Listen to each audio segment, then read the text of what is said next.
रघुवीर दशरथ आरणे. शिक्षण म्हणजे केवळ ज्ञान देणे नाही, तर विद्यार्थ्यांच्या भविष्याला योग्य दिशा देणे.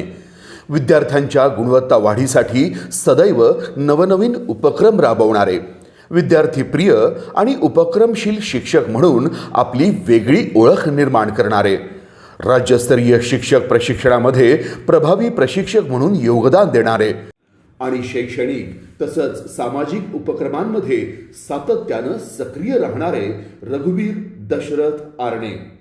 शिक्षण क्षेत्रातील उल्लेखनीय कार्य आणि सामाजिक बांधिलकीचा गौरव म्हणून गोसावी समाज प्रतिष्ठान लातूर यांचा 2026चा प्रतिष्ठेचा राज्यस्तरीय समाज रत्न पुरस्कार त्यांना प्रदान करताना आम्हाला अत्यंत आनंद होत आहे. आपल्या ज्ञानसेवेचा हा प्रवास असाच प्रेरणादायी राहो.